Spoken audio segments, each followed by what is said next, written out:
Hello, everyone, and welcome to Beyond the Red Zone, our very own sports show brought to you by This is Revolution Podcast.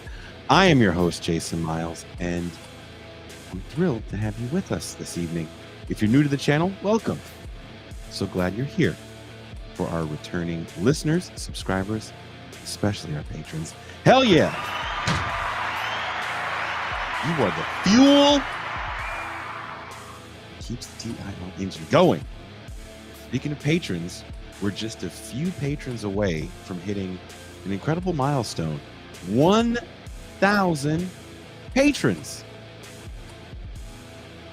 Can you believe that, man? 1,000 patrons. As we wrap up our 5th year of the show, how amazing would it be to finish the year with over 1,000 supporters? Now, I know the holiday season is upon us, and many of you are in the midst of last-minute shopping. Well, we've got the perfect solution for you: a TIR patron membership. That's right, you can gift one. Put the QR code up. Bam! There it is, right above my head. Scan the QR code on the screen, and boom, you got the gift. Keeps on giving. For our patrons, don't forget, check out the Crisis Papers, issue number 5, second time around, musings on Donald Trump's re-election. This latest installment in our series is already available for patrons, and depending on your tier, you can enjoy the magazine formatted version as well. Let's bring a picture of that. This is my favorite thumbnail that I've made so far. It's Shalimar and Donald Trump. Come on. How perfect is that? It gets no better than that. But seriously, let's talk a little Heisman talk. Did the right person win the Heisman? Now let's dive into today's show. The excitement is palpable as we approach the first ever 12-team college football playoff. Before we discuss the matchups, we need to address a monumentous occasion in college sports: the announcement of this year's Heisman Trophy winner, often considered the most prestigious individual award in all of sports. The 2024 Heisman Trophy went to Travis Hunter, an exceptional cornerback wide receiver out of the University of Colorado. Hunter's accomplishments this season have been nothing short of extraordinary. Serving as both his team's #1 wide receiver and lockdown cornerback, he demonstrated an unparalleled level of athleticism and endurance. His selection has also sparked a debate. Could Hunter maintain this dual role brilliance in the NFL, given the league's physical demands and the specialization positions? Meanwhile, the runner-up, Ashton Jeanty from Boise State, also turned heads with an incredible season. Jeanty's stats are almost surreal, as he outpaced the second-ranked rusher by nearly 1,000 yards. He put up video game-like numbers. Also, can't forget the NFL. With Mahomes' ankle injury, are the Chiefs one and done in the postseason? Or can Carson Wentz lead the Chiefs to a 3rd straight title? What do you think? Let's dive into this discussion. Please welcome my co-host in all of these sporting endeavors, Mac. What up, what up, what up? Yeah, I'm just going to go ahead and say, of course, the right guy won the Heisman. I mean, I looked at Jeanty's numbers just to look at them. Oh, they're fucking nuts. They're fucking nuts. But he had 344 carries. Yeah, and the thing is, because it's still going, right? If like in 3 or 4 games, he only played the first half. Before the coach pulled him. He would have broke Barry Sanders' record if he would have played the entire game. And that's the crazy part about it is, like, Barry broke 2,600 yards, and that I think it was 87 or 88, maybe a little earlier. I can't remember off the top of my head. 87, I think. Yeah, maybe 88, because I think 87 is Thurman Thomas was the year before. Yeah, in that magical year of 88. he broke the 2,600 yard mark, which is just nuts. But I it was a close vote. I mean, the vote was so weird. Kyle McCord, who got chased out of Columbus last year, found his way to Syracuse, was 10th in the Heisman voting. 10th. Was he that good to you? I mean, there were some games I saw him make some plays. I was like, oh, that guy's pretty good.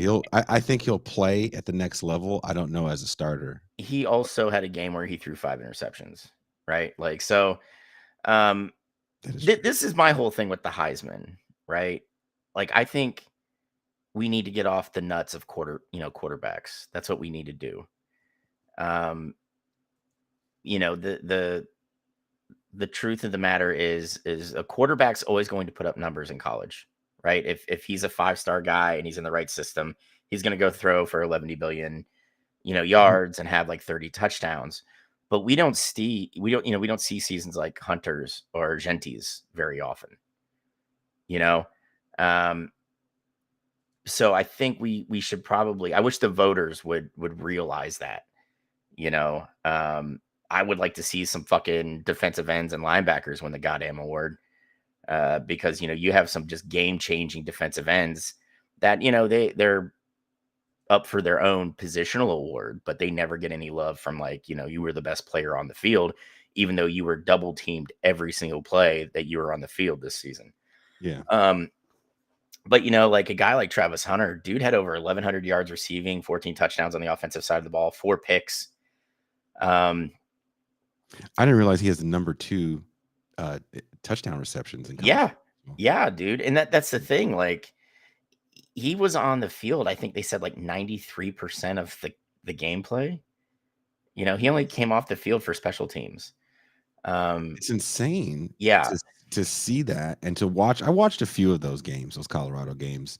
I think the sad part about this season for Colorado is those players that made Deion's team enjoyable, his sons and Travis Hunter, his kind of adopted son, if you will, are gone next year. Yeah, but did you see who he got to replace Shedeur? Who? Caden Salter from Liberty. Dual threat guy. I mean, Shedeur's special. Yeah, I understand that, but if you are going to lose a guy like Shedeur and your offensive line is still pretty patchwork, having a dude who can move outside the pocket and pick up yards on his own is phenomenal. Sure, but can you? How do I put this?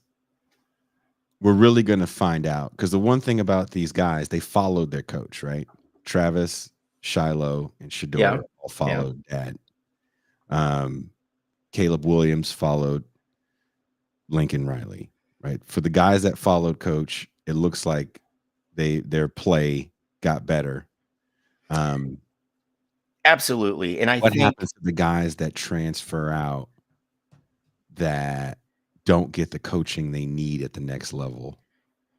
Well, see, isn't this the knock? Isn't this like the kind of rock and a hard place type question? Because how many pros, including, arguably the best quarterback to ever play the game, and Tom Brady, have said that, teams have to do a better job of developing collegiate players, because collegiate players don't come ready to play anymore.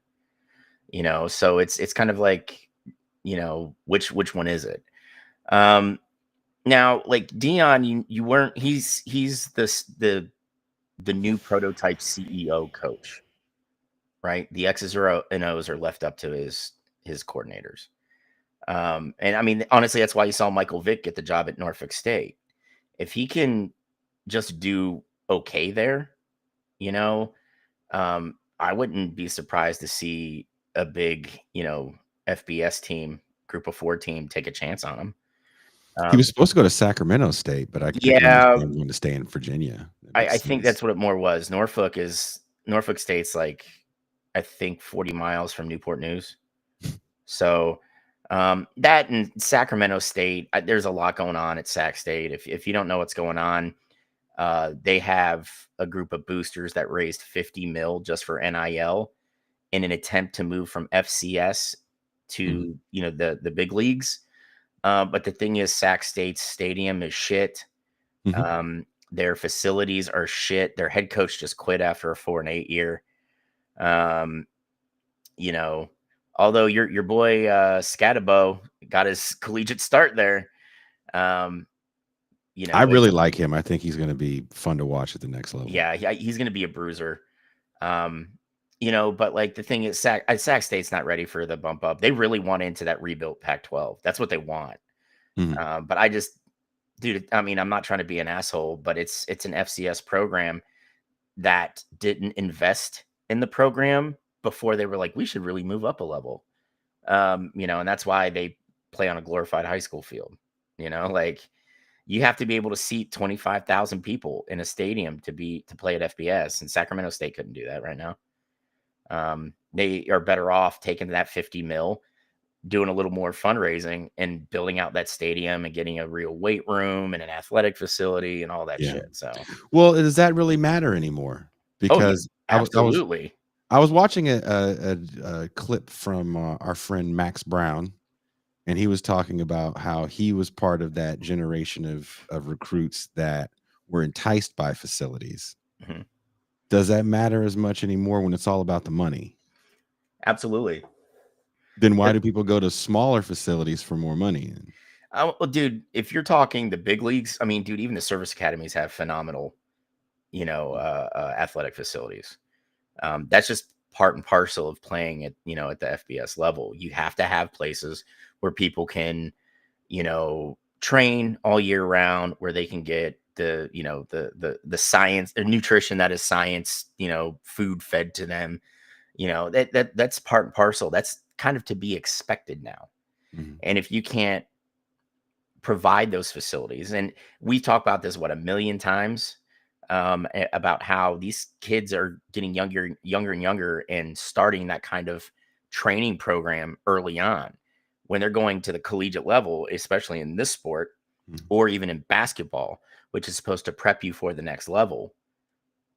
And you don't have those facilities or those nutritionists or those strength and conditioning coaches. You've fucking screwed the pooch, man. Like you're not gonna play well, you know, at all. I mean, look at Jackson State, right? Or Jacksonville State, excuse me, the one that just moved up. Rich Rodriguez just left. They did like a $50 or $60 million investment into their athletic facilities before moving up, right?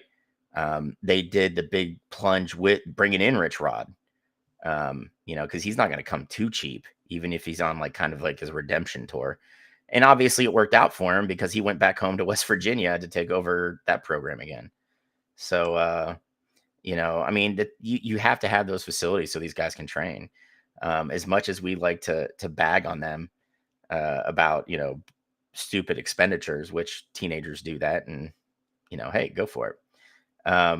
You know, they still know that, you know, these guys start training earlier. They take it seriously. They know it's a science. They know that we're seeing less and less players going out to like clubs and shit and shooting themselves in the leg, a la Plaxico Burress, and seeing more guys like Travis Hunter that are like, dude, I just I go fish and I go home and play video games and then I train.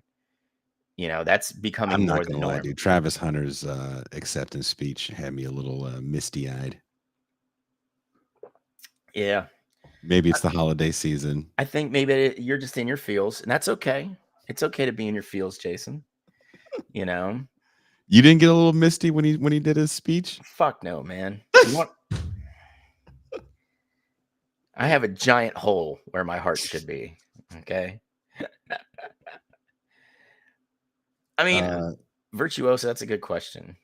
Virtuoso asks if Ashton Genty played for an SEC or Big 12 team, would he have won the Heisman? I'm not against Travis Hunter winning it, by the way. He's an awesome player. I guess that's the question I'm trying to bring up with this, because we've seen running backs get the Heisman. When was the last running back to get the Heisman? It was Derrick a Bama Henry? guy. It was a Bama guy. Derrick Henry?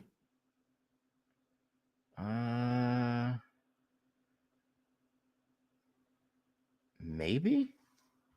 Let's just look. Yeah, I feel like Derrick Henry might be the last running back to get it that I can think of. But Charles Woodson got the Heisman in a year where he didn't need to win the Heisman. I mean, that was again, I have a thing against 98? You could have gave it to Peyton Manning. fuck Peyton Manning. Ryan Leaf. Fuck the Mannings. Fuck quarterbacks. Okay, that's how I feel about it. Jesus. I'm Arch Manning is too. I'm very anti QB right now. Okay, like it's Why? well, you're gonna laugh at me when I tell you. So Because you've reacquainted with your real Clevelandness, and no, you are fighting for Jameis Winston to stay the starter. No, I think going to DTR is the best thing they could have done. Mark Ingram, 2009. That's before Henry. Yeah, hold on. Yeah, Henry, 2015. Yeah, Totally right. it won't load everything. Jesus Christ. Thank you. Randy Moss was a finalist in 98. Dude, 98 was loaded.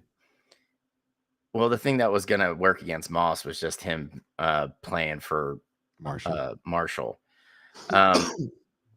But no, my quarterback hate is I finally bought a PS5. I treated myself, and I got the new NCAA game, and I started a dynasty with Kent State, which is the worst team in the game. Okay. And I went 5-7 my first year, 9-5, 8-5 my second, won the MAC and went to a bowl game. Then I did back-to-back undefeated regular seasons and just got blown away in the playoff game. Like I had a first round bye, just destroyed because I haven't been able to recruit anybody worth a shit yet. And my quarterback graduated and I have to start this sophomore that is like a Julian Edelman wannabe in college. And oh my God, he's like 5'8". Dude, he's 5'11". Awesome. He's got like a 94 speed, but the dude couldn't hit water if he fell out of a boat passing the ball. So it's been a struggle. 2 games ago, I threw 6 passes and had 486 yards rushing between the QB and 4 running backs. Don't you want to be like Georgia Tech now?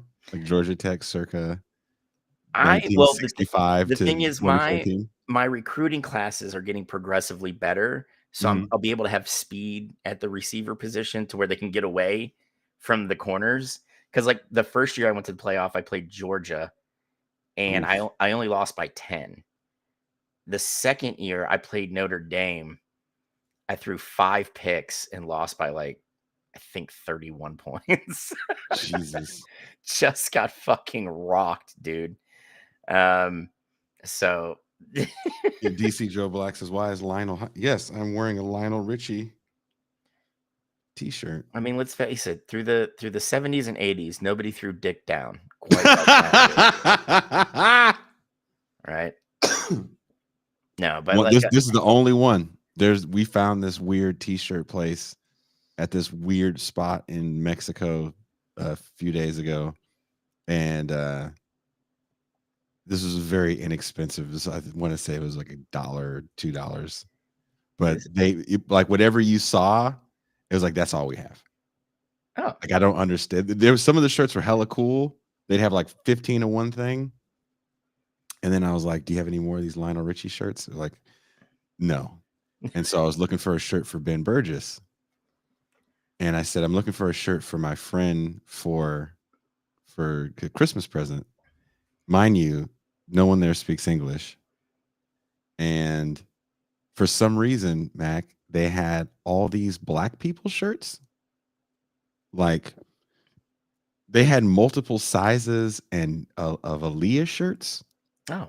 Whitney Houston shirts. I didn't know that they made all these Martin Luther King shirts. Now, was it Pog Chaser Martin Luther King? Because if it was, we have a reason to sue. Okay. It was pretty close. It was pretty close.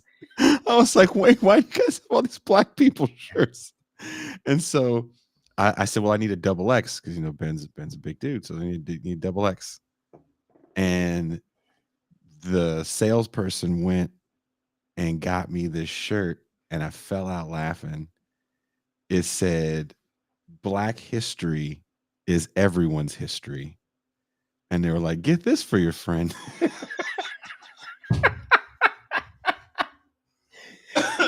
See, at that point, you should have gotten it.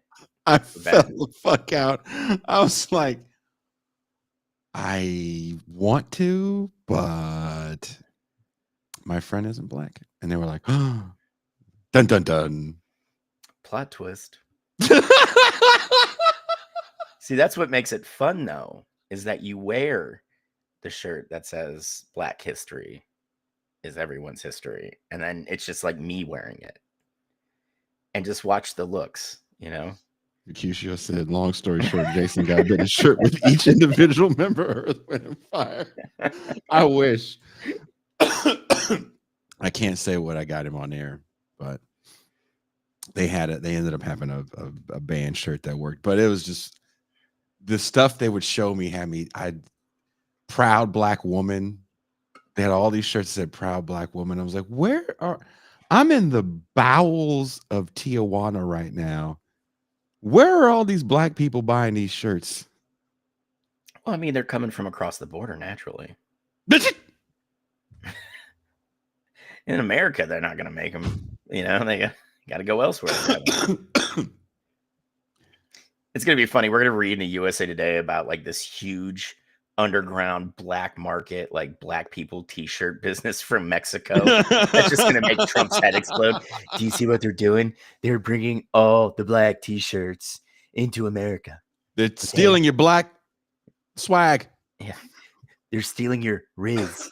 Okay. All your Riz. It's gone. Your Riz is gone. Dude, I was like, if I would have known this place existed and I could have saved some money, I could have got shirts for all of my aunties.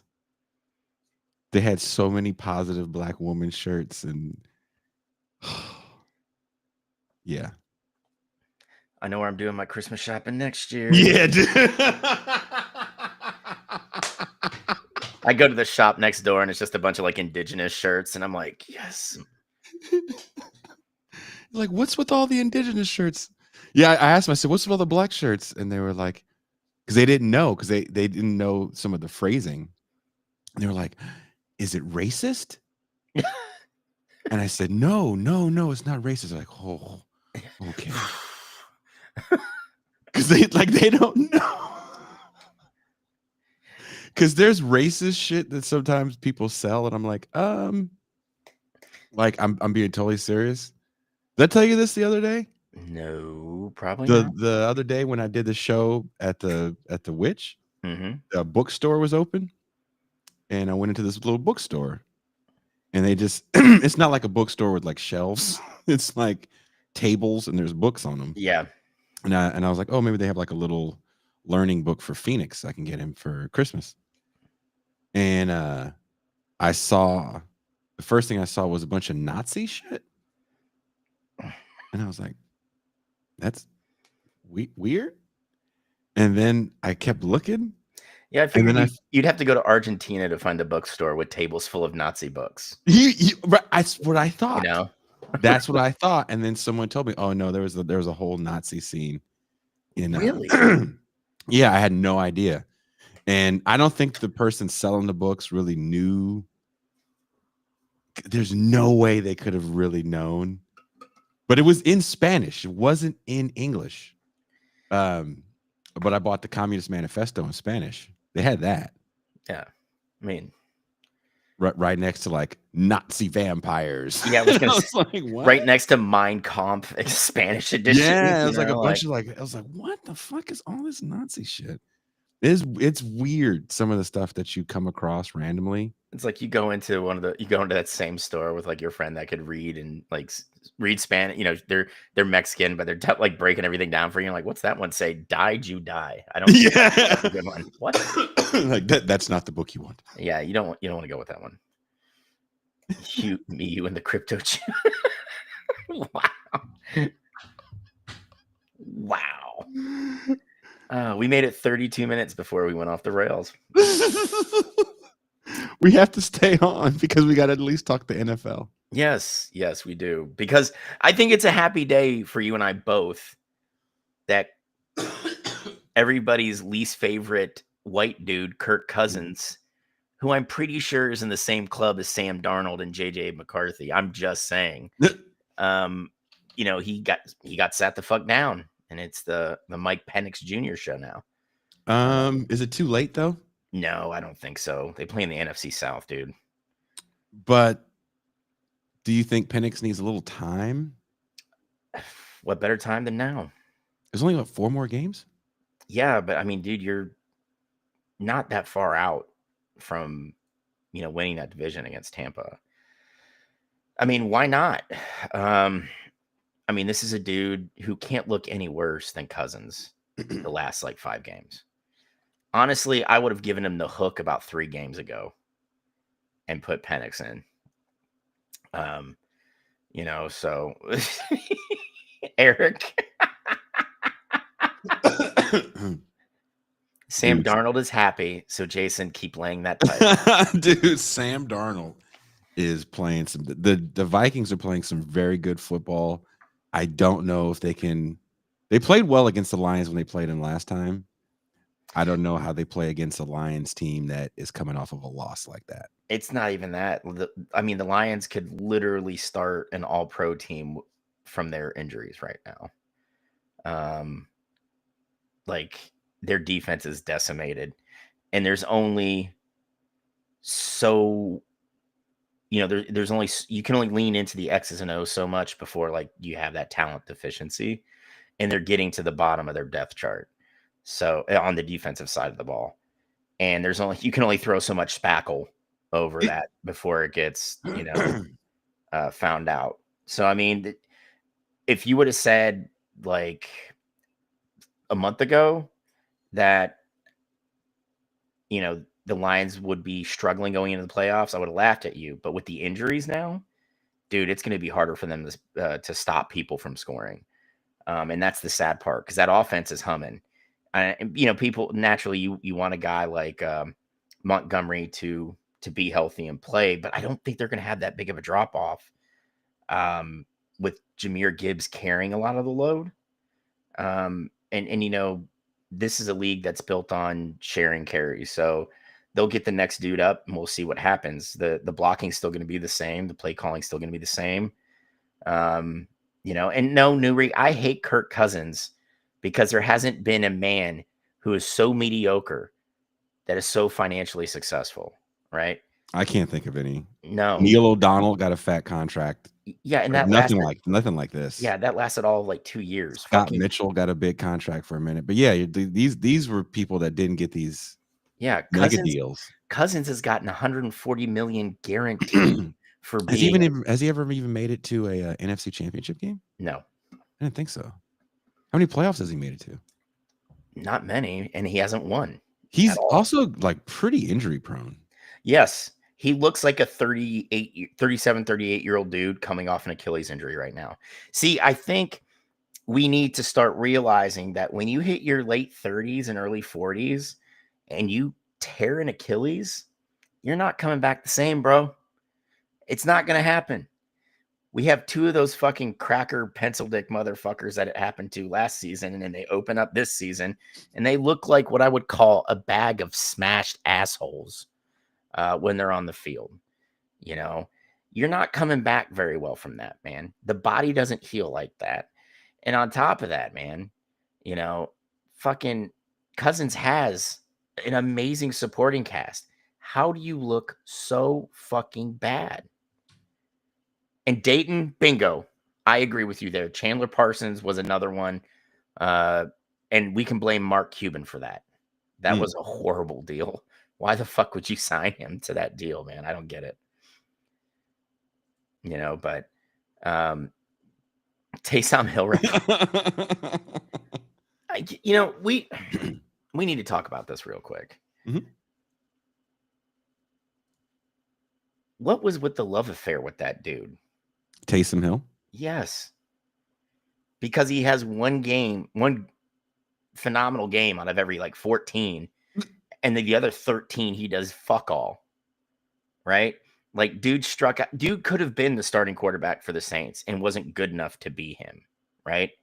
He could have just said, fuck it, I'll switch positions because he's obviously athletic enough to do it, but he can't catch a goddamn football except for that one game out of 14, where he just explodes, but like the just sheer love affair, you remember that shit a couple years ago where he strung together like a 52% completion percentage, but he threw for a touchdown, he ran for a touchdown, and he caught a touchdown in a game. And it's like, dude, those are gadget plays, man. Like, shut the fuck up. God, He's been, I don't know what everyone's fascination with the gadget player is. Remember Slash? Yeah, but Cordell Stewart I mean, started. Cordell Stewart ended up having a pretty decent career as a I'd say so. quarterback. Yeah, I'd say so. Those really good Pittsburgh Steelers teams came up against some good Broncos teams in the late 90s that, went on to win Super Bowls. So it's not like he was losing to garbage teams in the playoffs. He was going to the AFC Championship game. I don't think they thought that he was the answer. He got a lot of hate, and it felt very racially motivated. Yeah, I mean, dude, this is America. What do we? Even when that was a different NFL in the 90s. Yeah, I mean, dude, but even now, right? Even now with guys like Lamar Jackson, Patrick Mahomes, who my buddy Mike swears isn't really black, but oh god, yeah, Mike is a Nubian god in complexion. Okay. Very dark-skinned man. Mm-hmm. So if you're lighter than what he considered a light-skinned man, you're not really black at that point. He said your black genes have been drowned out too much by the white man. Wow. Yeah, he's an interesting character. He drinks PBR only. So, I mean, like all the black people I know. Yeah. Because I don't know any that do. Yeah. He's a very strange fellow. But even with the successful black quarterbacks that we've had over the last 10 years, there's still a racial component to it. I mean, and let's not even it's not 19 that's 97 96 Cordell Stewart. Yeah, I mean, it's not the same because we're moving out of, he should have moved to safety or wide receiver or whatever the fucking case was, right? Well, I'll go one step further. Now you're seeing people go, Jalen Milroe should stay an extra year so he can get training so he can be a better quarterback in the NFL. I think that conversation wasn't happening 30 years ago. No. And the thing is, I wish I wish he would stay. I think he could use another year of seasoning. Did he say he's coming out? I believe so, yeah. Because it's such a weak, it's a weak year for quarterbacks. Yeah, and that's the thing. But that's not going to look good for him. No, because can you imagine him getting taken in like the second round or maybe late first? Even if he gets taken in the second round, what if he gets picked by Tennessee, a organization that shows that they can't develop quarterbacks? That's not where you wanted. That's not where you want to be right now. And like Tennessee's in dire need of a quarterback. Cleveland, dire need of a quarterback. I mean, they didn't know Malik Willis was going to look so great when he went over to Green Bay. He did not look good in Tennessee. He looked lost. That's called coaching. That's the difference, isn't it? Yeah. We always talk about that. LaFleur, people can shit on him and get, he caught a lot of hell his first few years. But look at this, look at the team he's coached this year. And he's shown to be flexible, right? Nope, we're not going to do that. We're not going to do that, Sentinel. Can't do it. Appreciate the comment, Sentinel, but we can't do it. I don't want Jason turning into Uncle Ruckus. Not tonight. I'm under the weather. No, can't do it. It's not on TV, Nuri. It's the online sports world. TV people like on bigger networks aren't going to say shit because one, they're actually we'll say 50-50. Half of them know what the fuck they're talking about. The other half are like Skip Bayless. Flap their gums after watching, Sports Center, right? But if you want to know the tenor of the sports world, it's online, right? And I'm not saying it's because these people know anything. It's because this is how fans really feel, right? And they do it behind anonymity of Blue Sky or X or, X Twitter, whatever the fuck you want to call it, school message boards, team message boards. And you'll see it still to this day. I mean, Jalen Hurts still gets mixed reactions in Philadelphia. Yeah. And they're what, 2 seasons removed from going to a Super Bowl? Yeah, I just chalked that up to Philly being Philly. They're never fucking happy, Fair enough. you know. That entire region, right? We got to throw Jersey in there and Yeah, it's just just Philly. angry ass sports fans. Yeah, Philly can win Delaware. the Stanley Cup, the Super Bowl, the NBA title, and the World Series all in the same year, and they'd still find something to bitch about. They'd be like, you know what? Our indoor lacrosse team fucking sucked this year, And you're just like, do you even watch lacrosse? Like, I mean, Philly fans just are not going to be ever happy, But it is what it is. Yeah. New Ring says, does he? Yeah, I would say listen to more national sports radio. It's pretty disgusting. Yeah. I'm not a fan.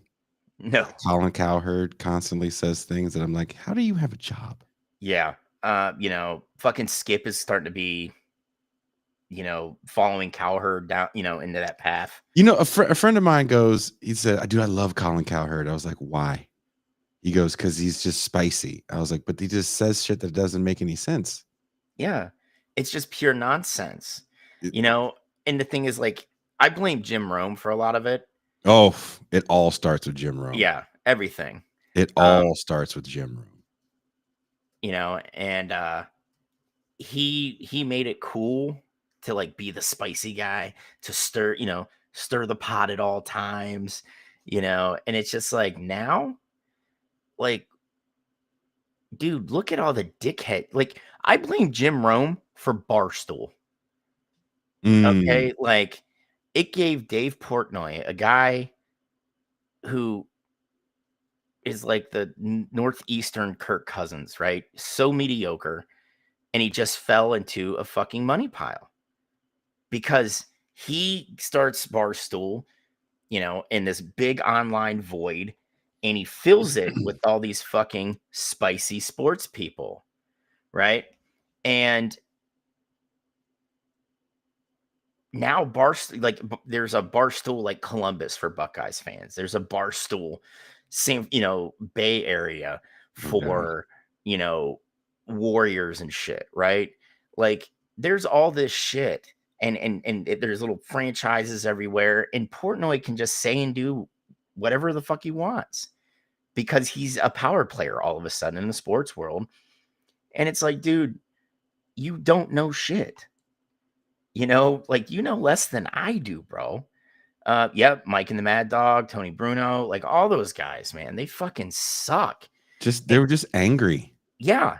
Just be, as long as you're angry, that's all you need to be, and then you're taken seriously. And you could be wrong all the time. And these guys are generally wrong all the time. Yep. And doesn't matter. They're just angry.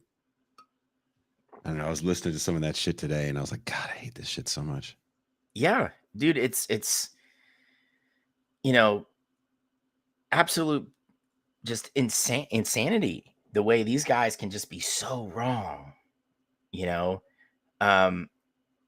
but because they generate clicks, after they say this fucking crazy shit, yeah, they generate, advertising dollars. People want to put their ads up during their programs. Yeah. They want to get featured products in their social media. They want to do all this shit. I mean, it also helps with gambling shit, right? Yeah. Yeah. They're all about the gambling shit. But speaking of gambling shit, with a hobbled Patrick Mahomes, is this setting up to be the year that football fans want, where we can see a Detroit Lions Buffalo Bills Super Bowl? I mean, the thing is Detroit's every bit as fucked up as Kansas City right now, right? Mm-hmm. With their defense on life support, essentially. They're all in the fucking hospital, in some sort of triage. Kansas City lost their QB, and granted, the offense has not been good this year. And I think that goes back to Kansas City not drafting those offensive skill position players well. Pacheco, great pick, right? But who the hell has been catching the ball? You've got a Travis Kelsey who hasn't been as explosive as, he had, in years prior. And then you've literally got a bunch of dudes who I couldn't pull them out of a lineup if you asked me to Mhm. at the wideout position. You could do that for a year, maybe 2. But if that becomes like your norm, you're not going, like it's going to bite you in the ass eventually. This year, Kansas City has just been leaning on that defense. I think their defense has been fucking phenomenal all year long. That's why they're able to win these tight games. But I don't see Mahomes being out too long. If you've got to get one start from Carson Wentz, go for it. Um, I think when you look at the AFC West, the Raiders are already out. Yeah. I think the Chargers have been, we found out who they are. They're a fraud. Wow, you think so? I'm still scared of the Chargers. We got to play No, Chargers because tomorrow. they can't play defense against good teams. They play They defense against us. they beat up. They play strong defensive games against the teams that they should beat, and struggle defensively against better offenses. And then, like, really the only competition, the only thing that the Chiefs have to worry about is the Broncos. And the Broncos, they've just been running on, hitting every, on all cylinders the last probably month and a half because, Bo Nix looks comfortable in the system. Sean Payton's calling Sean Payton games again. And then the Broncos defense has just been fucking lights out, so that super small defense is so fucking fast. Yeah. And see, Nick that's Bonito. and that's what you need to do. Like the speed kills. It always has, right? Fast teams are typically very successful. But especially now where, we live in that spread them out, huck it, chuck it football. That's what you want. Maybe you don't have a big mauling defensive end, but you've got 4 down linemen that are faster than the offensive linemen across from them. And that could play havoc on anything. And then you've got a defensive backfield who are very good in coverage, Mhm. and linebackers that are quick enough to cover tight ends and running backs in the passing game. And that's what you have to do now, and the Broncos, miraculously are doing this with $80 million in dead money. With pretty much the same team you saw last year. Yeah, With and some undrafted free agents. And next year it'll be a little bit easier because I think the bill drops to between 25 and 30 million in dead money. But that's going to work out in their favor because if they have a successful season, you have Sean Payton there. You've got a young QB that has shown that he's grown as a season. That's going to be a free agency, free agent destination. So if they want to plug a big name in somewhere where they have to, like maybe left tackle when Garrett Bowles walks, because I don't think they're going to offer him a contract. You can plug in, whatever big name left tackles out there and have the money to do it.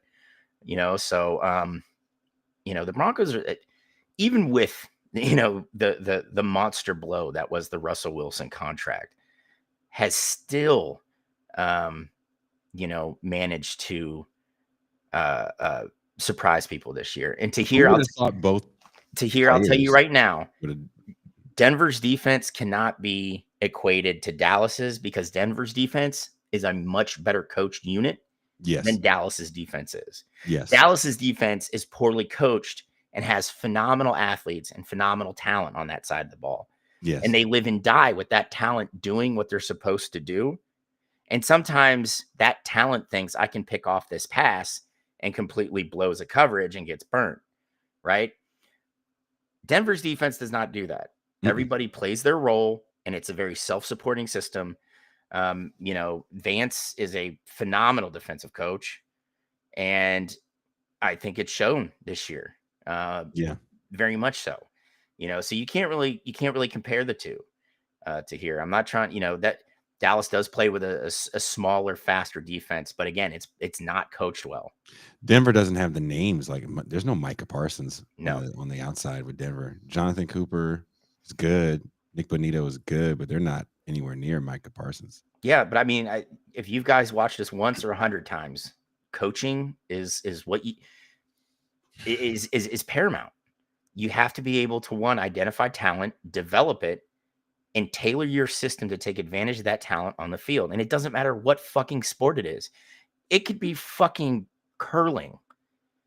You know, you're going to identify somebody that you can develop and carry out your system. Like, that's just how it is. So how does your boy Parcells, speaking of what you just said, how does he adapt to the college game where Oh, Bill Belichick. where I said Parcells, sorry, Yeah. Belichick. Well, a lot of things have changed, right? Like even I heard Urban Meyer on an interview today. Urban Meyer of all people, saying that the days of having to contact the social studies teacher and the high school coach and the cousin, that's done. You're talking to agents now. It's a whole different ball of wax. That's why a lot of schools have a general manager position, which Andrew Luck just took at Stanford. Yeah. Yeah. And you How got to is think, Belichick gonna? you got to think Luck is the only third collegiate general manager, right? Yeah, I think that's smart though. And Belichick is going to have that person. I don't know who it's going to be. Like every head coach now is going to have to line up a general manager, right? I mean, look at what Woj did. Woj stepped down from ESPN, being the guy who broke NBA news, to go serve as the general manager of the St. Bonaventure basketball team. damn. Right. Well, it's his alma mater, and he realized, hey, but I mean, you brought up a good point when we were talking about it. With NIL, it's kind of like being a general manager in the NFL, Yeah, right? And Carolina, over the last, we'll say since Fedora was there, um, they've had good offenses, but just shit defense, right? I think Belichick is going to be able to get kids to go to Carolina on the defensive side of the ball that maybe wouldn't have before, because you are going to be coached by a six-time, Super Bowl winner as a head coach. He's got 8 rings, for crying out loud. Jesus. Yeah, he won 2 rings New York as Giants, defensive yeah. coordinator with the Giants. And the thing is, if Belichick's smart, like, then this is what I would do, right? Like, if I'm 70, I believe he's 72, Mm-hmm. I'm getting younger coordinators. I'm talking those 30, mid to late 30s guys. Mm-hmm. And I just do the CEO thing. And then during practice, I work with my D coordinator and just share the infinite amount of defensive knowledge I have with these kids, right? Mm-hmm. Because outside of him dating a woman that's just a little bit older than some of his players, he doesn't have a lot in common with them. And he's not very well liked by any press. His players seem to fall into one of two camps. We love Bill or we hate Bill. And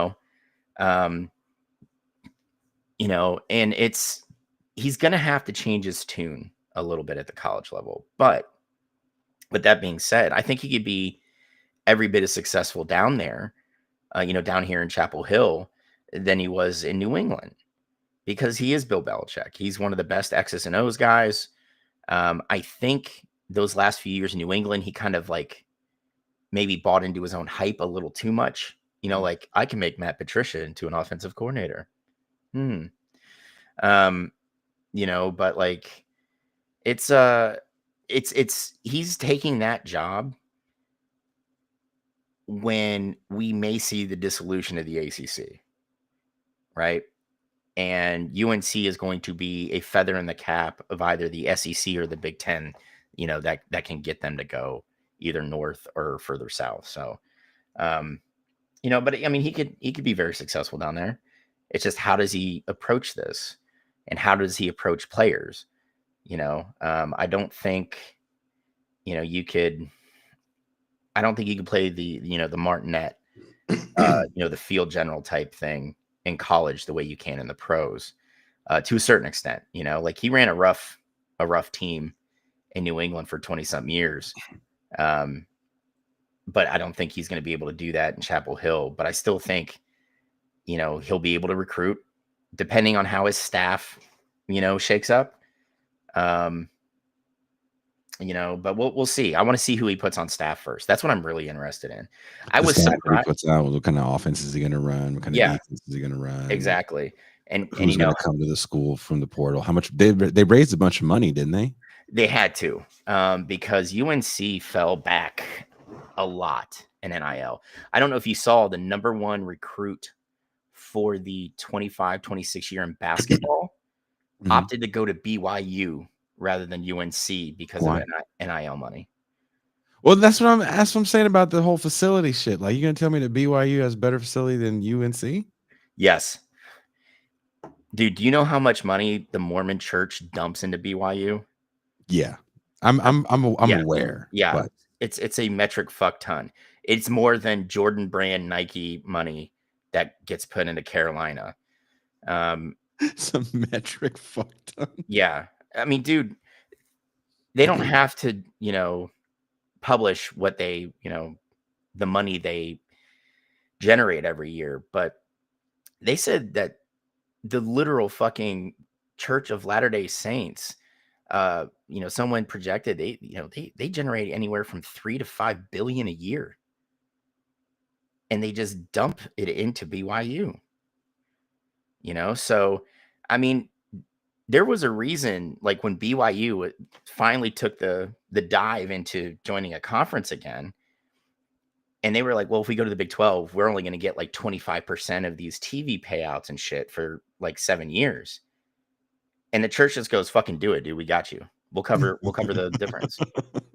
The same way all those rich dickheads in Dallas, when SMU's like, hey man, we're not going to get any TV payments for like 7 years. They're just like, all right, man, you just go on ahead and do it. We'll take care of it. We'll write your checks. We'll take care of you boys. So Reggie Bush got his Heisman back because of NIL stuff.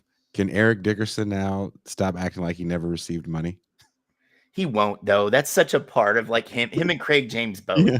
And they always like, my grandma just happened to get me a car.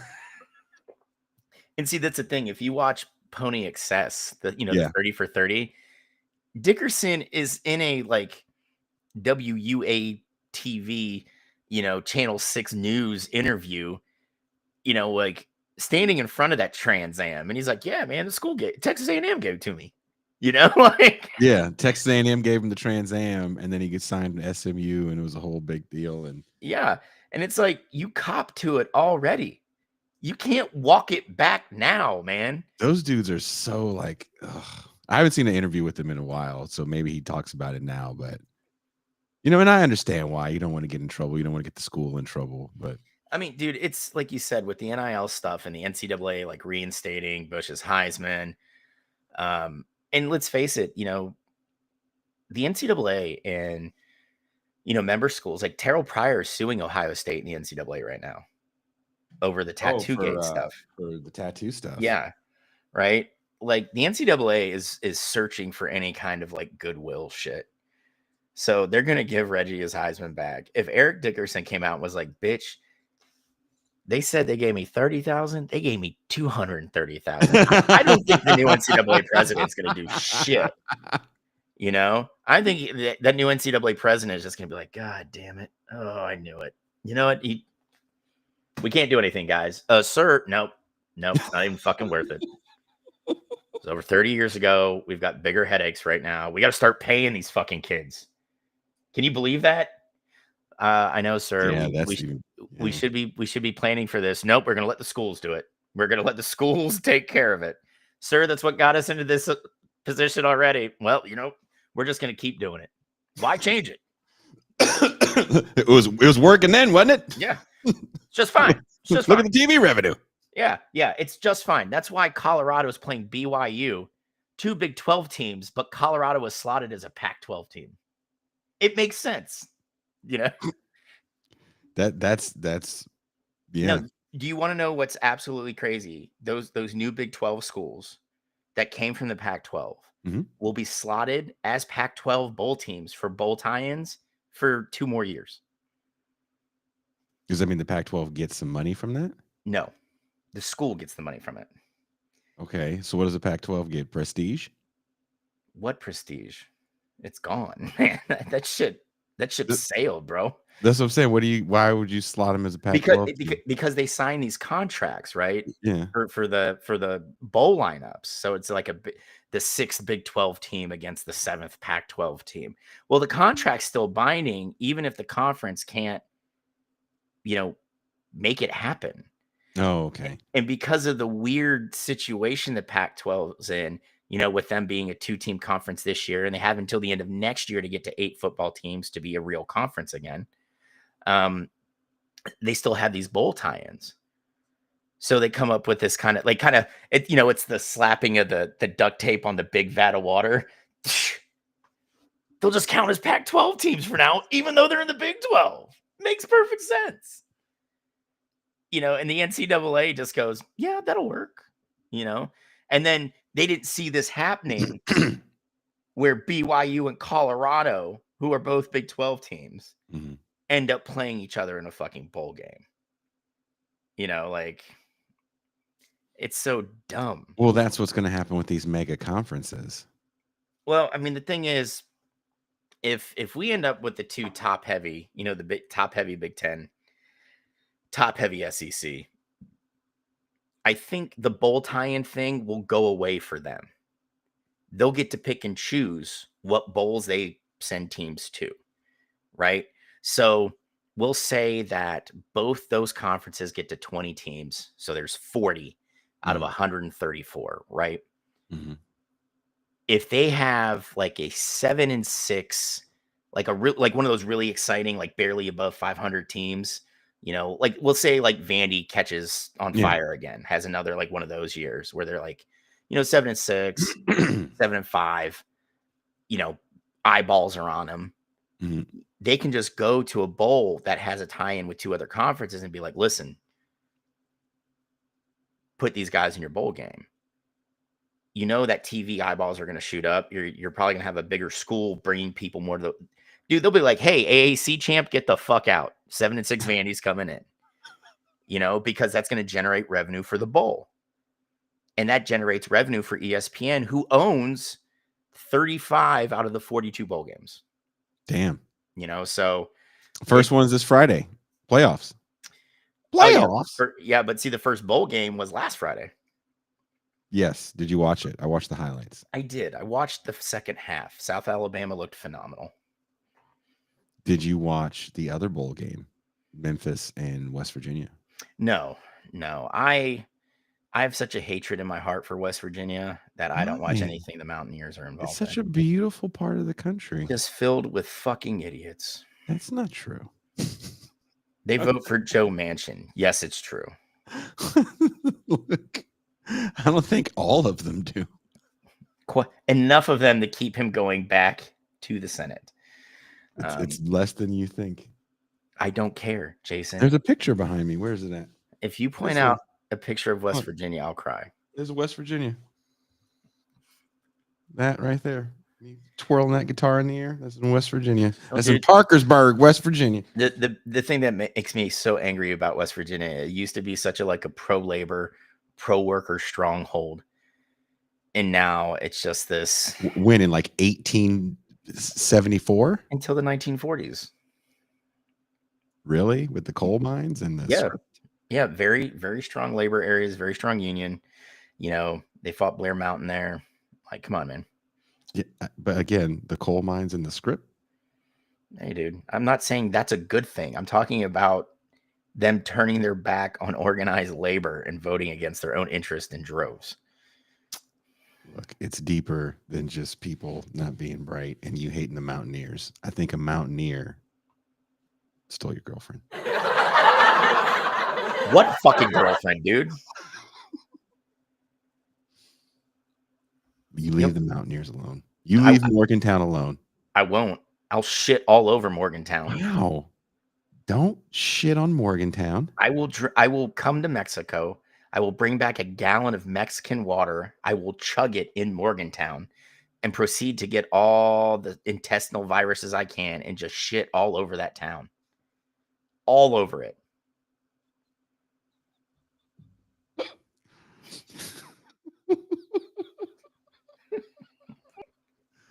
Please don't. I'm gonna now, just because you said please don't. The Dr. Umar, the Dr. Umar Shea Butter Bowl.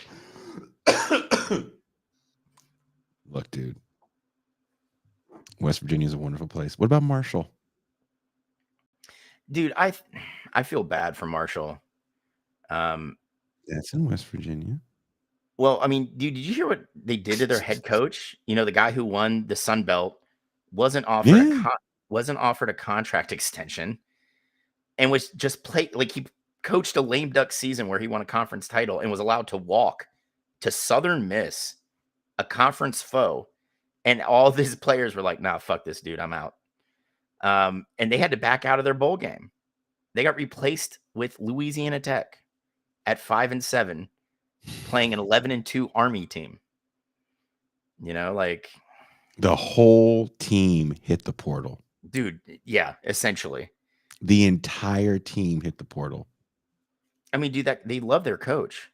And it was all because the Board of Regents and the athletic director didn't like him for whatever reason. I wonder why. Yeah. That's right, Mercutio. That's right. I'll just leave a series of upper deckers and the Scranton Kids for Cash Bowls.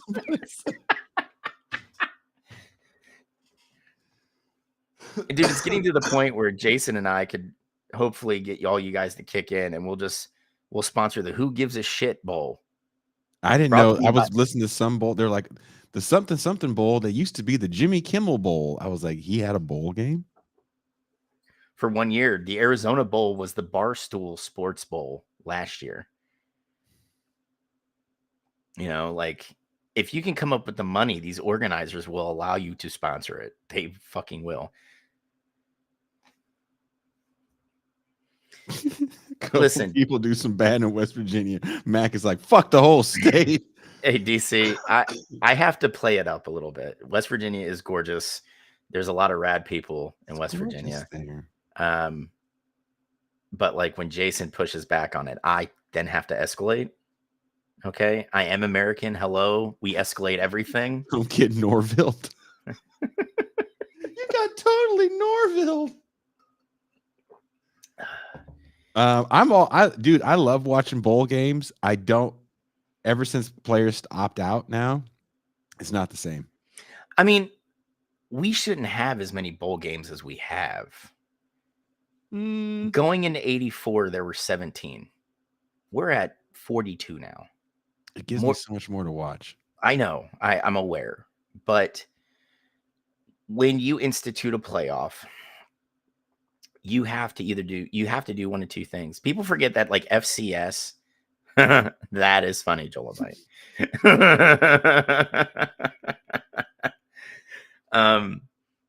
But when FCS it expanded their playoff, FCS had bowl games as well. They did away with them and went to an 18 that is now a 24-team playoff, right?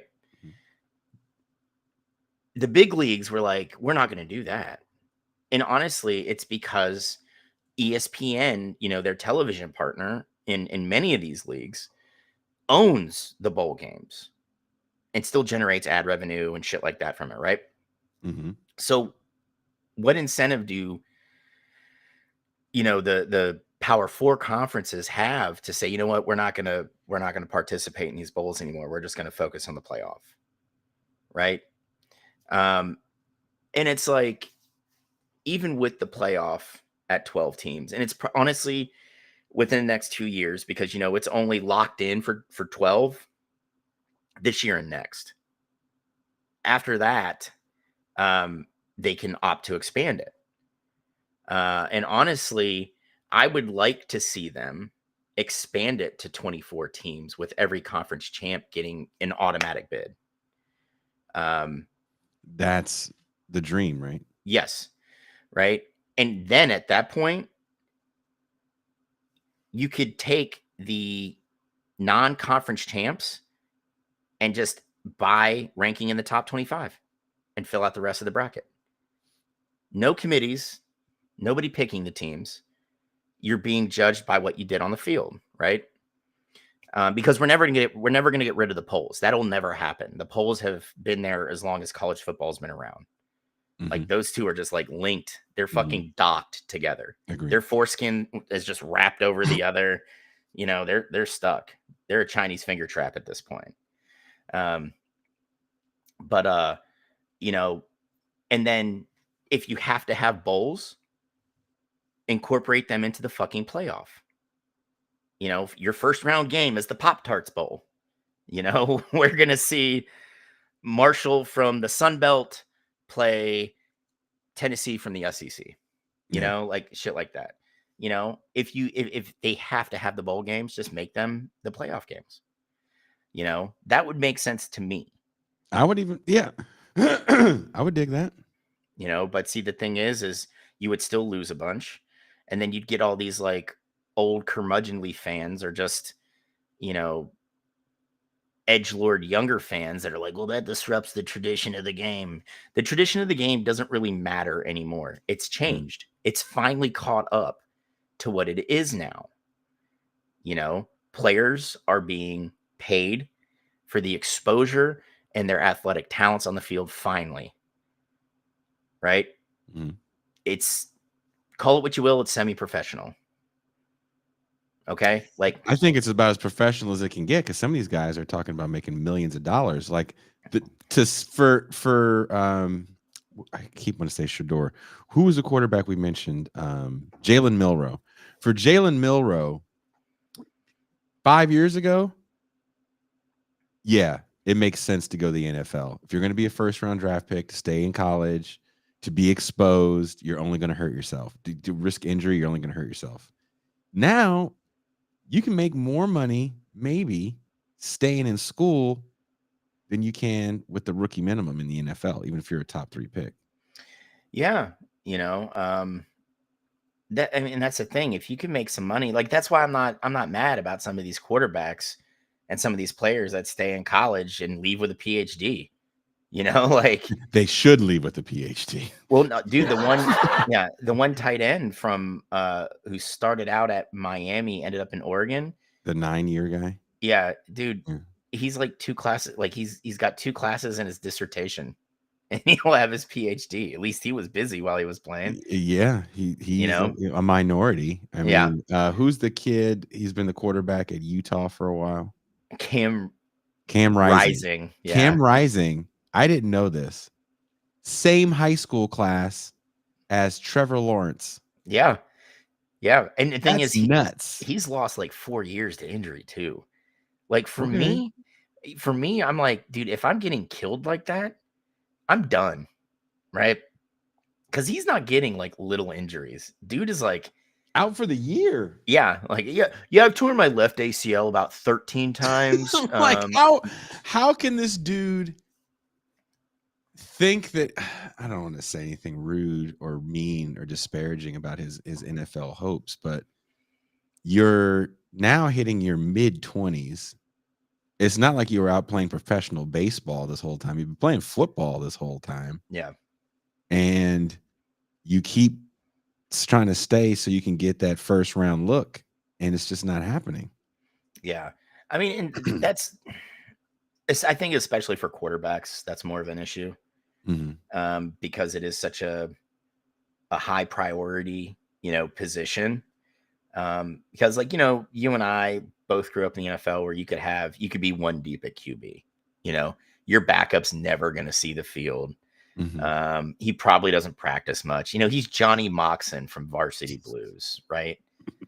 But now, because of how fast the pro game is, because of how good these players are, you have to be 2 deep everywhere, at least, so you want to have 2 quarterbacks that will be able to function in your system. And, so a lot of these dudes just kind of will stick it out. Like Oklahoma State's quarterback got approved for an 8th year of eligibility. He was like, nah, I'm going to go and, declare for the draft. Okay, but you really didn't impress much, and what kills me is a lot of these QBs who probably need more game tape and more game experience because a lot of these dudes that are transferring, it seems, are like 5-star QB, high school prospects um, that didn't get a lot of playing time, or their experience wasn't what they thought it would be that first year, so they transfer out, go to the next one. Or it's dudes who barely got on the field as freshman and sophomore, maybe got to play for 3 or 4 games their junior year. I'm transferring out my senior year to a team that needs a QB so I can ball out, Mhm. and they just keep that going. But it's like, dude, you realize now you have the UFL, you still have Canadian football, which high level, you have, like, you're going to throw it 70% of the time. Yeah. The European Professional League is growing. You have options now. Japan has a professional American Football League. You might not make millions of dollars, but what it is, it's a way for you to develop skill, because NFL teams are always looking for talent, during the summer to kind of, flesh out their, rosters. So, I mean, I don't understand the preponderance of so many of these dudes that really hold on, like Oklahoma State's quarterback, like, Mhm. I'll finally declare for the draft at 25, almost 26. But why not take a shot in Canada? Why not take a shot somewhere else? Like, you're not just limited now the way you were even 10 years ago. There are places where you can go and get paid, not a lot of money, but you'll get paid, and you'll get game film, and you can get your film out there in front of scouts and shit. So, I mean, the UFL is putting people in the NFL. There's, I believe, 26 former UFL players in the NFL right now. Oh, damn. There's like 14 or 15 former CFL players on rosters. And the thing is with the NFL trying to expand their global footprint, they're partnering with the European League of American Football, or whatever. I can't remember the proper name. But they're, Europeans are eating the shit up now, but it's Jesus Christ, Dolomite. You know what? I can't do anything right for you fucking guys anymore. But you've got options, use them, and honestly, if I was like a, like a Conference USA, QB that wanted to maybe get some game film, dude, I will go to Europe, because I will fuck around, buy a Euro rail pass, play football, and in the off season, just fucking travel through the Eurozone, enjoying my time, I'm sure there's some guys that do that, but also too, again, there's so much more money to be made at the college level. So if you're a Division II quarterback that played at a high level, like we saw the kid at UNLV, you get on the transfer portal. Oh, Sluka, dude, that whole situation pissed me off, man. He was an FCS quarterback, transferred to UNLV, and then was like, well, I was promised a certain amount of money. Well, dude, you came out into the portal, and so did a lot of quarterbacks that are a lot better than you. Because I'm telling you right now, UNLV looked better with that second string guy in than they did under Sluka. So it's, arena football is still a thing, Hustler, but it's not like the Arena Football League. They're like down to like 3 teams. They're on their 5th or 6th iteration, but there is a lot of indoor football in the United States.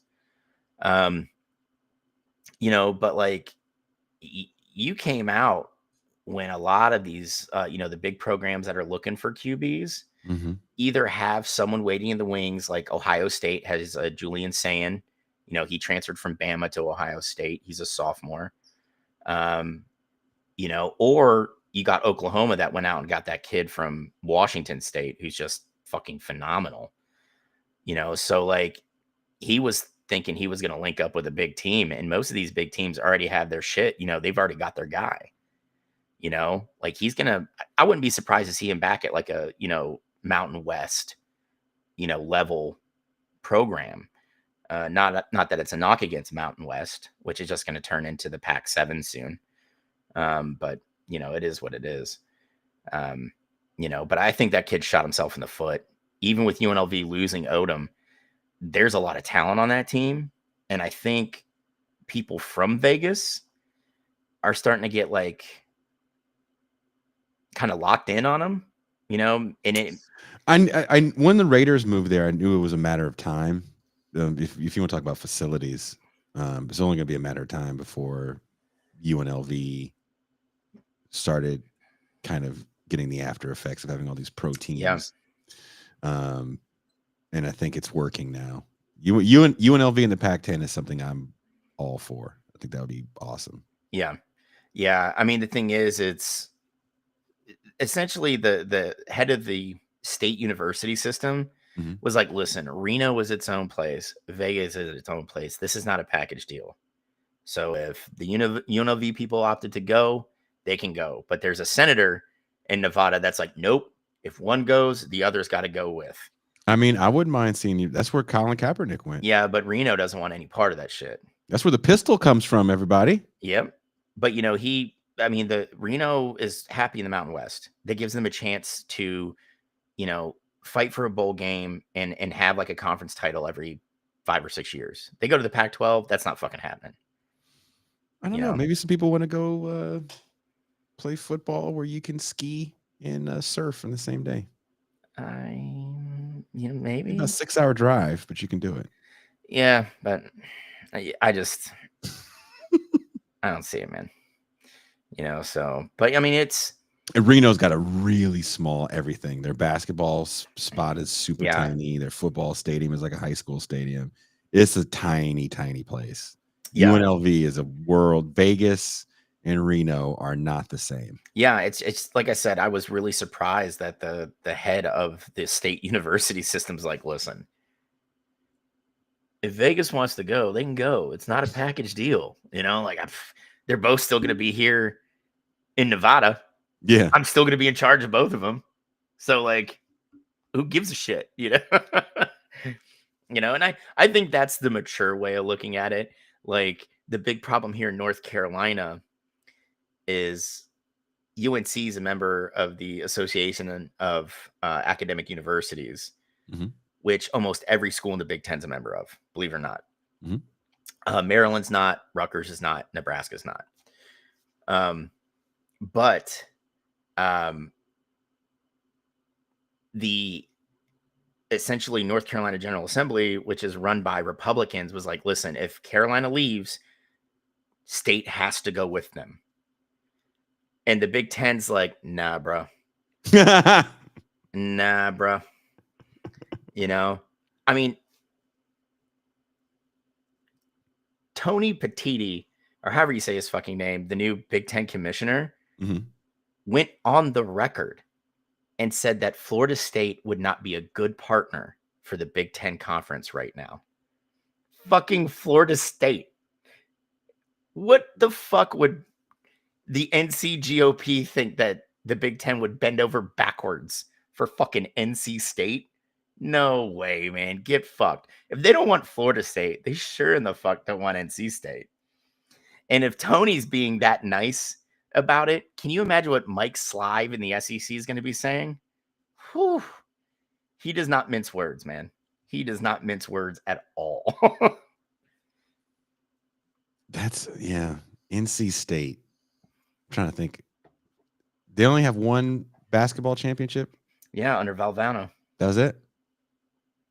You know, and the thing is, it's like, you know, you have Duke and Carolina. That's the real rivalry. You know, and NC State is like the little brother to both of them. And occasionally, you know, they kind of catch fire and win something. But it's like every so often. Yeah, like 83. Yeah, you know. You know, there's like no NBA players on that team too, and they beat all those Hall of Famers. Yep. You know, dude, Colt, the new it's the Big Ten's weird with USC and fucking UCLA in it. That doesn't make any sense. Right? So like none of it makes sense. Oregon in the Big Ten. Washington.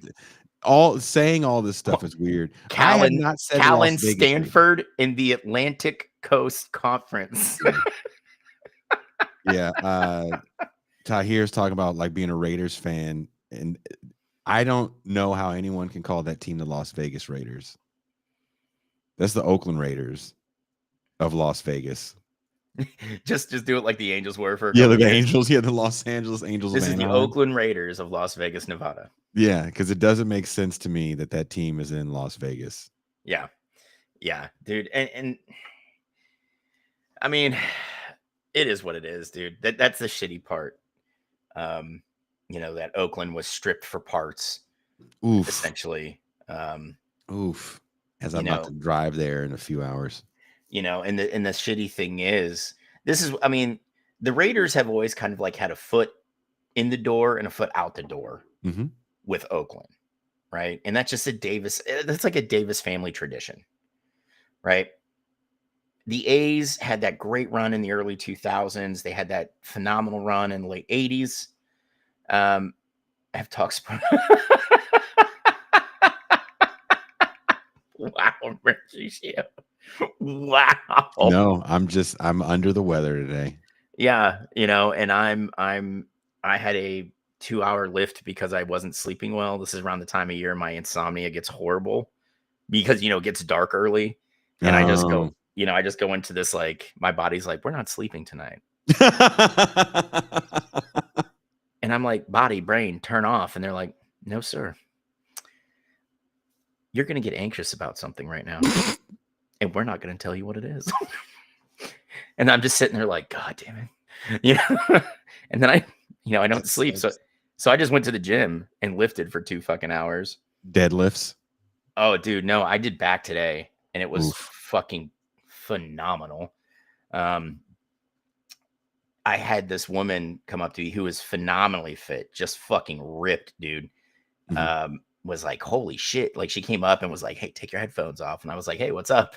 And she goes, dude, good intensity. And I'm like, thank you. You don't go to a Planet Fitness, apparently. Yeah, You go to a real gym. yeah. I think she's only doing that because they open up, there's 24 hours and she wants to do like all her heavy lifting without having to wait for anything.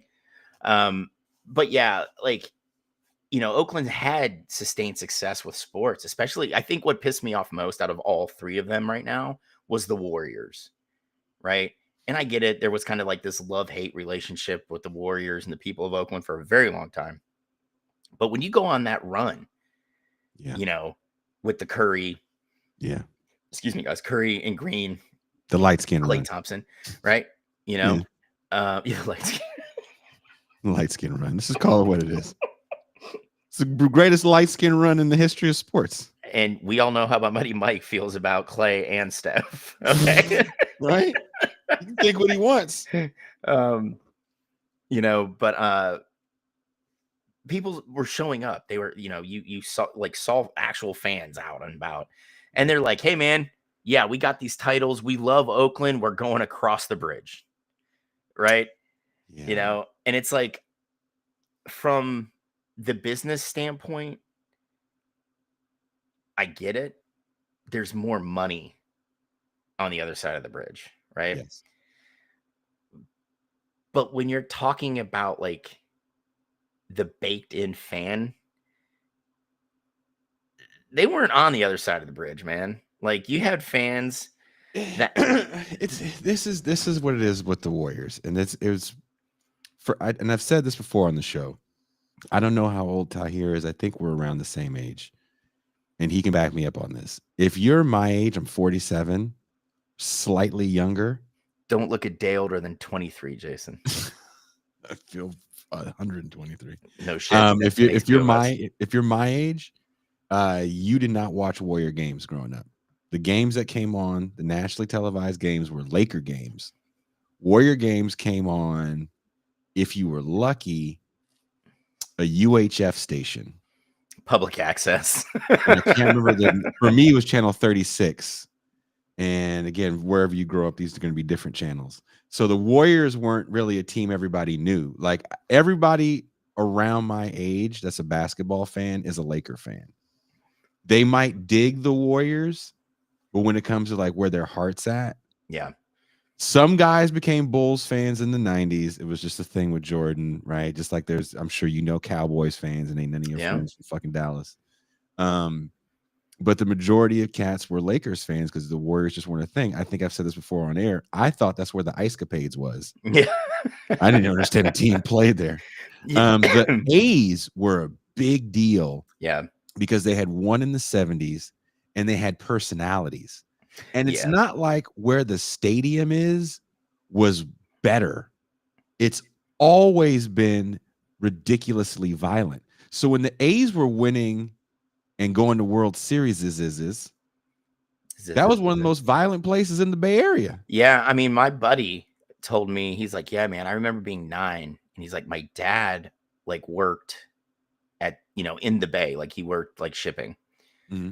And he's like, yeah, so we go to the World Series, and my dad tells me, hey, if you see a punch thrown, just run and meet me at the bus station. Right?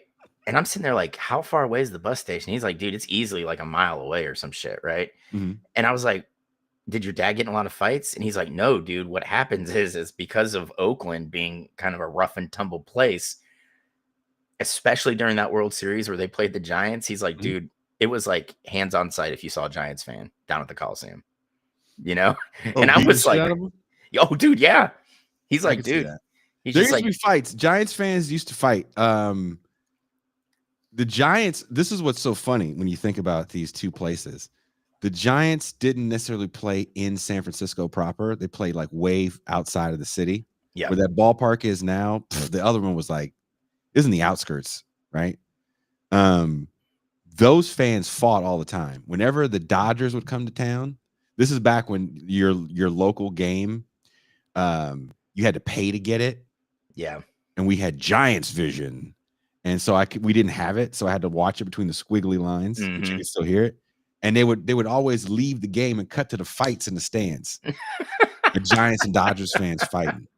The A's shit was different because again, they were winning and they had these great personalities. Henderson, Parker, McGuire, Walt Weiss. I think 1 through 7, all those guys could hit. Canseco, you had Steinbach, Carney Lansford played then third. You had a great character in Dennis Eckersley closing. You had an amazing starting roster with Dave Stewart and Bob Welch. I believe those are the only 2 pitchers they threw at the Giants to sweep them. And Ron Darling had a couple good years there with that team too. So the A's were just this team that was filled with so much fun. And Oakland, in my opinion, it's a working class town, but it's also an arty place. It's a fun place. The East Bay. Dude, I always had more fun in Oakland than I did in San Francisco. Right? I won't lie and say that. I will not lie and say that. I like dingy, rough places, right? Mm-hmm. And my aunt was in the Air Force for like 10 years and was allowed to medically retire, but she was really getting kicked out because she was gay. Oof. Right? Is it Aunt Patty? Yeah, no, that's my Aunt Mo. My Aunt Mo is awesome. And Mo doesn't like to spend money. So what she did is she just bought real estate in San Francisco, Austin, Texas, Pittsburgh, Chicago. She'd buy apartments, right? And then what she would do is she would fix them up and then just sell them, not to like companies, but to people. So that essentially they were like condos, I guess, right? But she held on to a couple places in San Francisco, in Austin, right? And essentially flipped him for like 10 mil. And she's completely retired now. And she's like, yeah, I just live off that. She's like, I don't like to spend money. I'll probably have like 6 million, 7 million left when I die. So you might get a check. I was damn. Like, all right. I was like, you don't have to fucking do that. And she's like, no, it's just, I take my big vacation every year. And her big vacations are like to Dollywood and,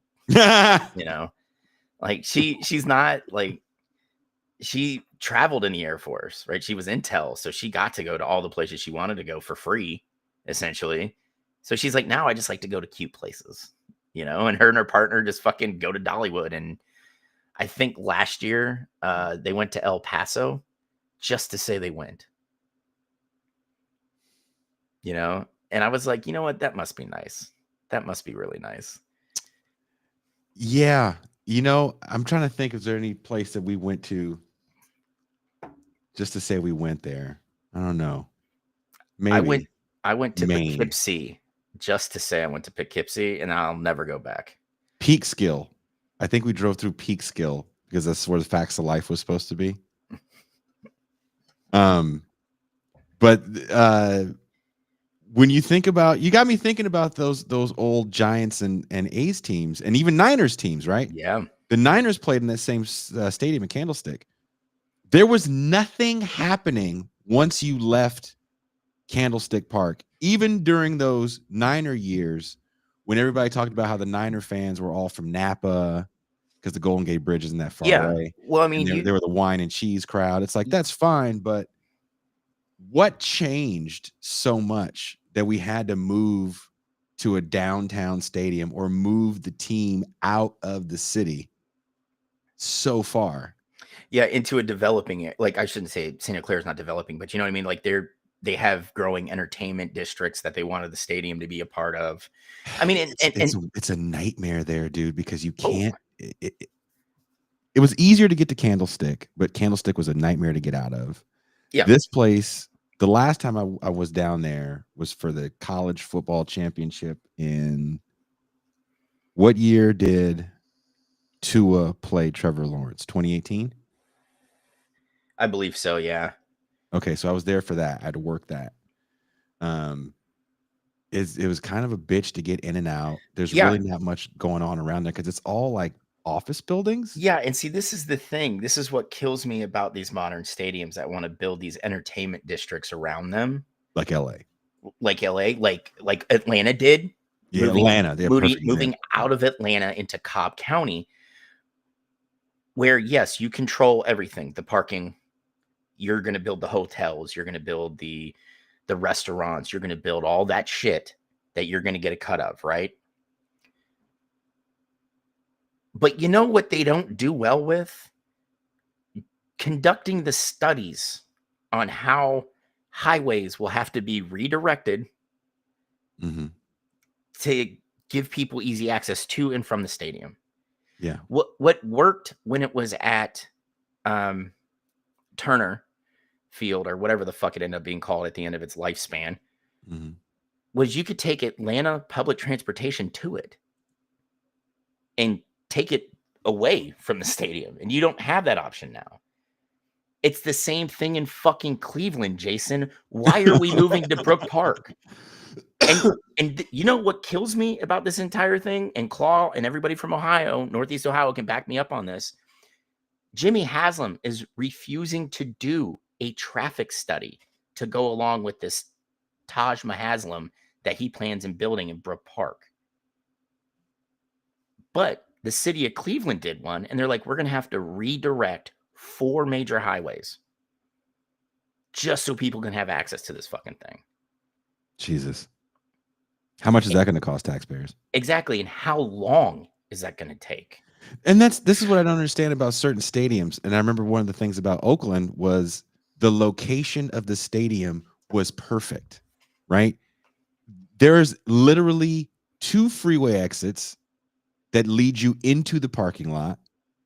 There's public transportation that leads you right to the stadium.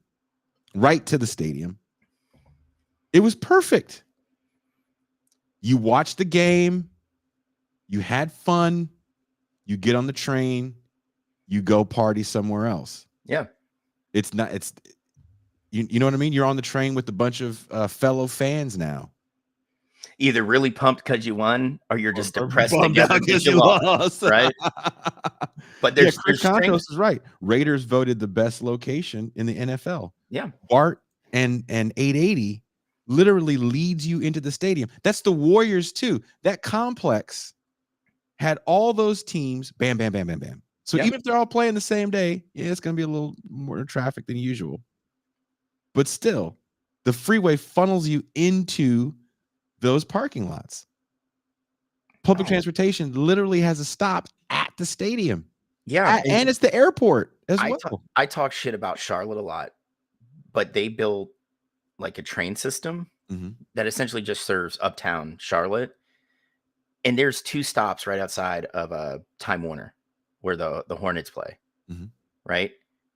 And like when I took my daughter to see Paramore there, I parked my car like 4 miles away, caught the train to, we walked the block, and then we walked the block back to the stop, took the train, and got my car and left. Didn't have to fucking drive in uptown Charlotte, which is a blessing all in itself, or pay for parking, like it was fucking rad. It's just, I don't understand these teams, one, leaving their base of operations and moving to the burbs where there is no infrastructure to serve the stadium. Or they're like, hey, what we'll do is we'll go to this part of the city that is just kind of like fallen down. There's nothing there anymore, but that's where we're going to put it. Well, team owner, you're going to have to like redirect some streets and stuff. Oh, if we'll do that if we have to. No, you kind of have to do it. Otherwise, for a 1 p.m. kickoff, people are going to have to like leave the house at 8:30 in the morning. Jesus. And that's part of the fan experience. They can tailgate, like it's like, fuck you. No, dude. Yeah, Sometimes exactly. I just want to go sit in my fucking seat and be the lazy fuck I can be and have that beer runner come down and charge me $10 for a fucking can of Miller Lite. Like sometimes I want to do that. So like it is mind-boggling to me, right?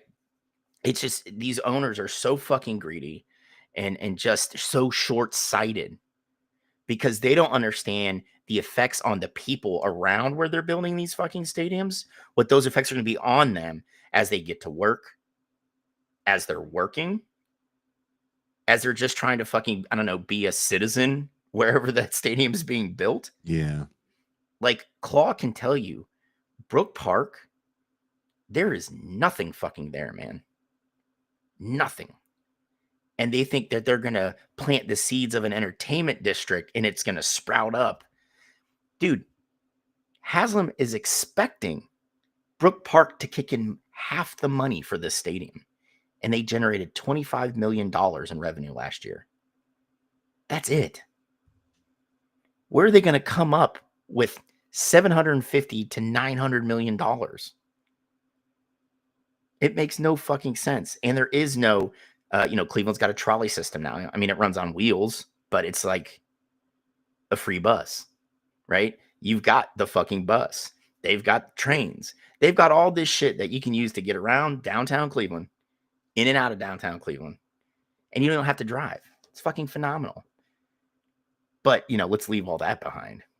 Fuck. These guys are stupid. Do people like public transportation? I love public transportation. I do too.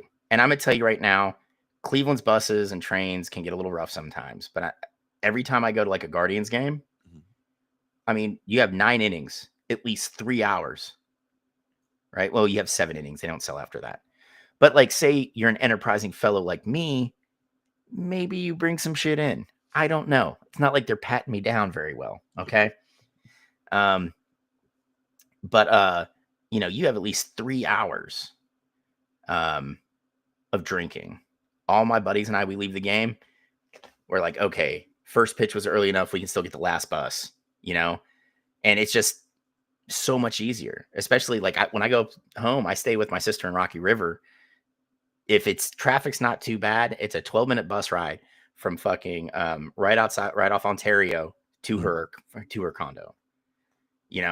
I will fucking rock public transportation. It could be good, bad, or somewhere in the middle.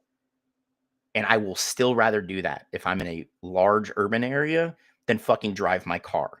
Because one, I drove in DC and I was terrified for my fucking life and for that of my vehicles. Okay. Well, I'm glad you came. Yeah, me too. I had a blast. And 2, I just genuinely don't like driving downtown because like parking situation always sucks, or you're going to pay like $50 for a spot and you have to be out in 3 hours, and I don't want to fucking do that. And I don't want to drink and drive. I like getting drunk and then, being able to get home safely, not just for myself, but for other people, because I'm a smart drunk. Okay.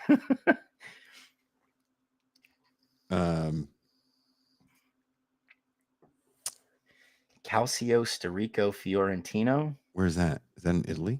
Chris, I have no idea. You're speaking Italian to me, and I have no idea. You speaking Italian? Yeah, you know.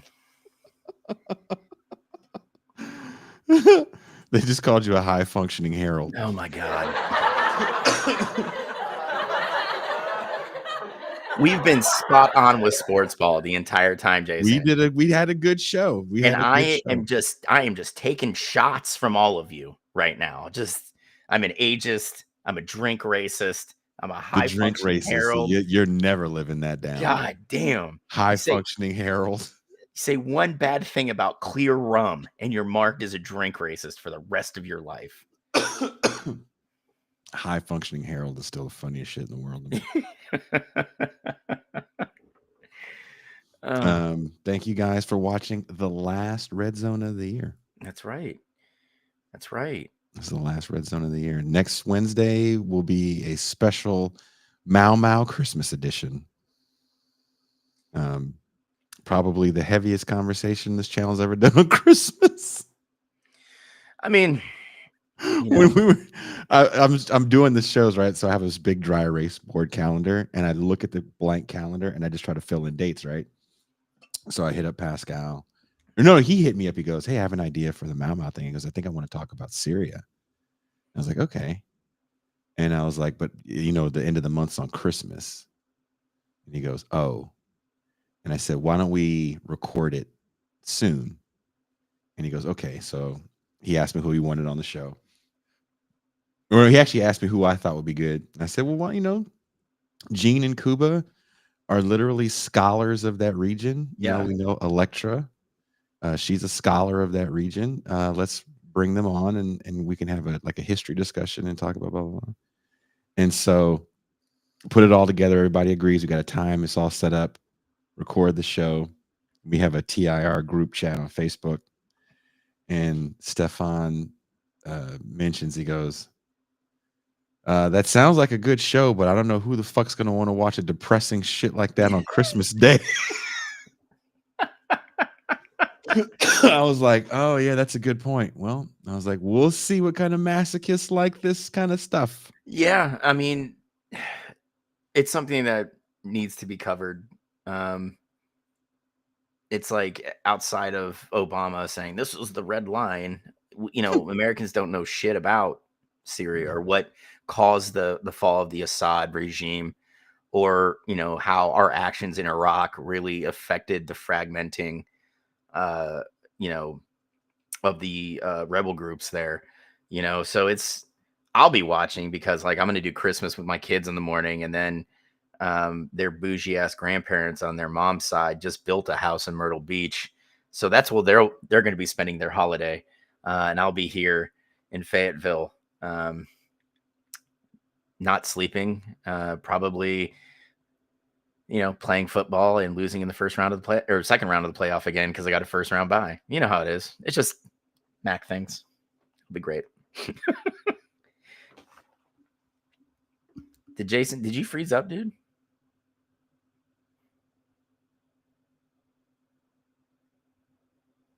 Uh-oh. Well, guys, I think Jason froze up because he's not moving on my screen. But typically he does the whole end of the bit. But I hope you guys have a phenomenal holiday, regardless of what you're celebrating or if you celebrate. But get out there, spend some time with your family and your friends and, the people that are important to you. Enjoy it. Take some time off, get your feet up, have a drink if you are a drinker. If not, hot cider is phenomenal. I highly recommend it. Oh, dude, Nuri, that is definitely his Tinder profile pic. Definitely. But yeah, get out there, enjoy your holiday, everybody. And we'll see you after the new year with more, behind the red or beyond the red zone shenanigans. So I love you guys. You take care, and I'll see you when the calendar turns.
Hello, can you guys hear me?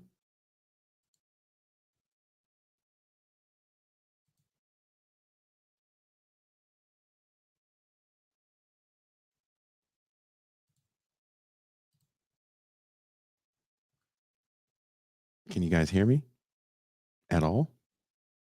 Hello, hello.